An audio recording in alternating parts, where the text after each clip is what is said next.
오늘 시간이 남아가지고 하나 더 이야기하고 싶은 게 있는데, 지금 부동산이 이제 뭐 동탄, 뭐 서울, 경기, 서울은 뭐 말할 것도 없고, 이제 경기 지역으로 다시 또 이제 폭등세로 치닫고 있다고 합니다. 근데 이제 이걸 두고 이제 뭐 오세훈이 불을 지폈다느니 뭐 그런 이야기들을 하고, 또 뭐 민주당만 들어서면 부동산이 폭등하느니, 근데 이거 다 덧없는 소리예요. 이게 누가 그 정책 하나를 잘못 써가지고 이렇게 부동산이 올라가는 게 아니라는 거죠. 그리고 얼마 전에 이제 정규재 씨가 이야기하는 거는, 뉴욕이나 홍콩을 보면은 뭐 우리보다 뭐 몇십 배 더 비싸지 않느냐, 뭘 이걸 가지고 난리를 치느냐, 부동산을 놔두자라고 이야기를 하는데, 기본적으로 나는 시장 경제 체제 하에서 부동산도 어떤 그 실물 경제의 한 부분이라고 본다면은, 인위적으로 이렇게 자꾸 틀어막는 거는 결국에는 풍선 효과라고 이야기를 하던데, 자꾸 더 투기 심리만 더 자극할 뿐이라는 거죠. 더더군다나 이 부동산이라는 거는 자본 자체가 아주 한정이 돼가 있잖아요. 그 너도 나도 갖고 싶은데 꼭 존재하는 건 몇 개 되지 않는다면 자꾸 천정문제로 가격이 오를 수밖에 없죠.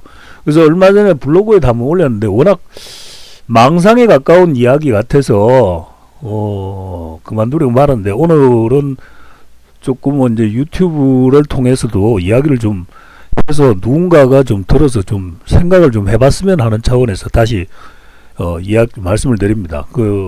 이제 그때 올린 블로그의 전문을 제가 읽어드리면은, 대출을 아무리 털어막아도 부동산 가격은 잡힐 리가 만무하죠.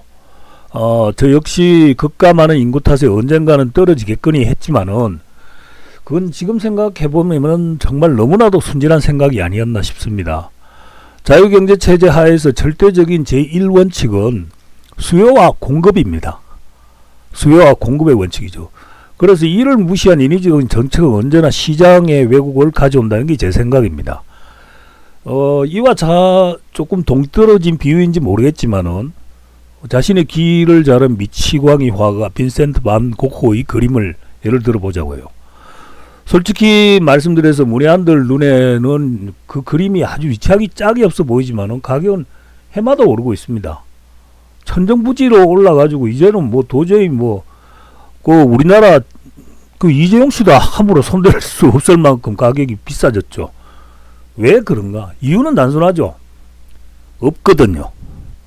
몇 개 남아 있지 않거든요. 이거는 세상 모든 만물에 적용되는 이치입니다. 그런데 공기는 어떻습니까? 없으면 어떤 사람도 살아남을 수 없지만은, 또 한편으로는 그 누구도 공기값을 지불하지는 않거든요. 지천으로 늘렸고 향후 10억 년은 문제가 없으리라고 예상이 되기 때문이죠. 따라서 요는 투기적 수요가 아니라 투기적 수요의 원인이 무엇인지를 짚어야 되겠는 거죠. 짚어야 한다는 거죠. 오늘이 가장 싼 날이라고 한다면 너나 할 것 없이 달려들 것이고, 이건 내일도 오른다는 보증수표나 마찬가지가 아니겠습니까? 난 왜 다들 그 이유를 알면서도 과감하게 시도를 하지 않는지가 궁금하죠.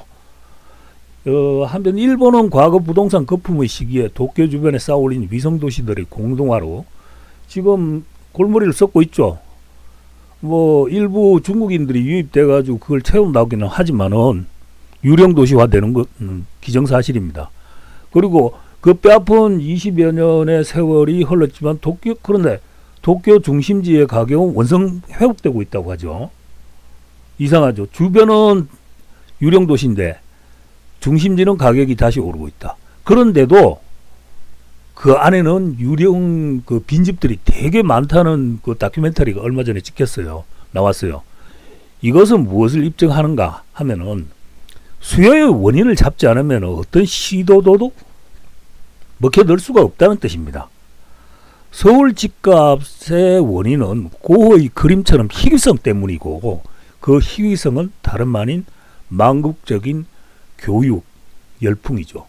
치맛바람이라고 이야기하는데, 이렇게 또 이야기하면 여성 비하라고 할지 모르겠지만은, 어쨌든 정상적이지 못한 자식들에 대한 교육 열풍, 그리고 문화, 경제 등 사회 전반에 걸친 인프라가 서울에 집중되어 있기 때문입니다.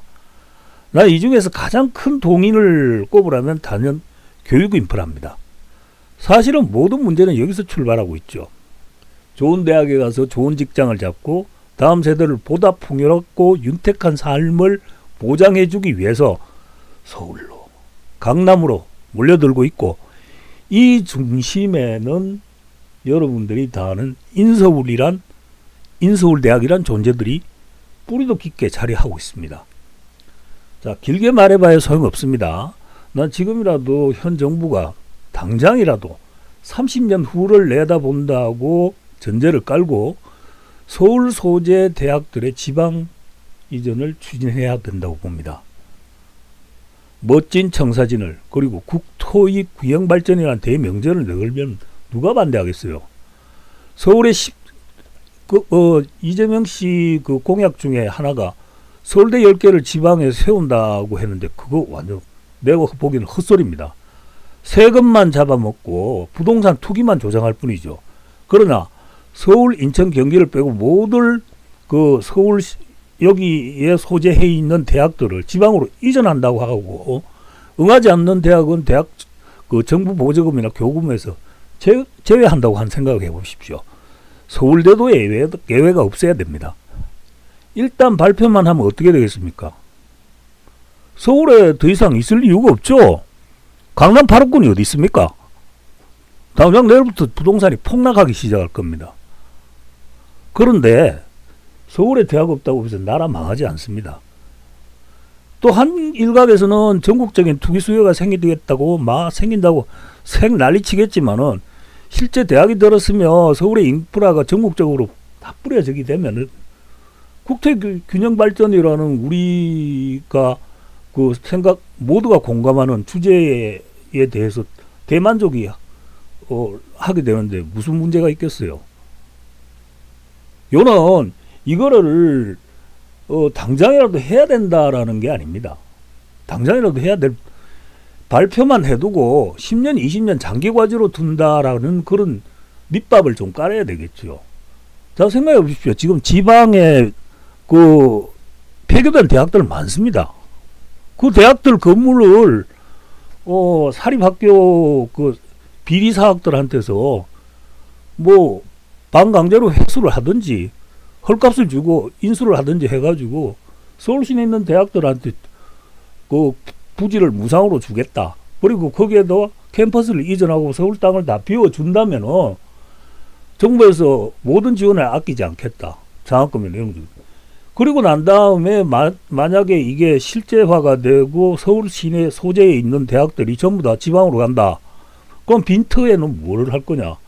저 오세훈이가 저 미친놈처럼 저 헛소리 하지 말고 그걸 다 깔아뭉개고 일부는 공원화 시키고 일부는 영구임대 주택을 지어버리면 그만입니다. 그러면은 모든 문제가 해결되지 않겠습니까? 다소 순진한 생각일지는 몰라도 저는 그렇게 보거든요. 서울 시내의 부동산 투기의 광풍, 여기를 억누르니까 하다못해 서울 근처라도 살아야 되겠다는 이 열망들을 잠재우기 위해서는 서울이 가지고 있는 걸 갖다가 전국에 뿌려주는 수밖에 없습니다. 그 첫 번째 단추가 교육 인프라를 전국에다 다 깔아야 되는 거죠. 이게 만약에 저기 중국이라든지 뭐 미국이라든지 일본도 우리보다 넓죠. 우리보다 훨씬 넓은 땅에서라면은 조금 불가능할 수 있지만 사실 우리나라는 전국 어디든 반나절이면 다 갈 수 있도록 국토도 좁은 데다가 교통망도 잘 갖춰져가 있습니다. 그렇다고 본다면은 굳이 여기에다가 교육 인프라를 전부 다 깔아놔놓고 이거는 도외시 한 채로 어떤 다른 정책을 계속 수행해 본들 무슨 소용이 있겠습니까? 뭐 서울대학교가 뭐 저기 땅끝 해남으로 가고 연세대가 뭐 경북 청도나 어디 뭐 저런 산자락에 처박히고 뭐 그렇게 된다면은 학교 자체의 네임밸류에 문제가 생길 수도 있고 동문 선후배들이 뭐 재학생뿐만 아니고 다 반발을 하겠죠.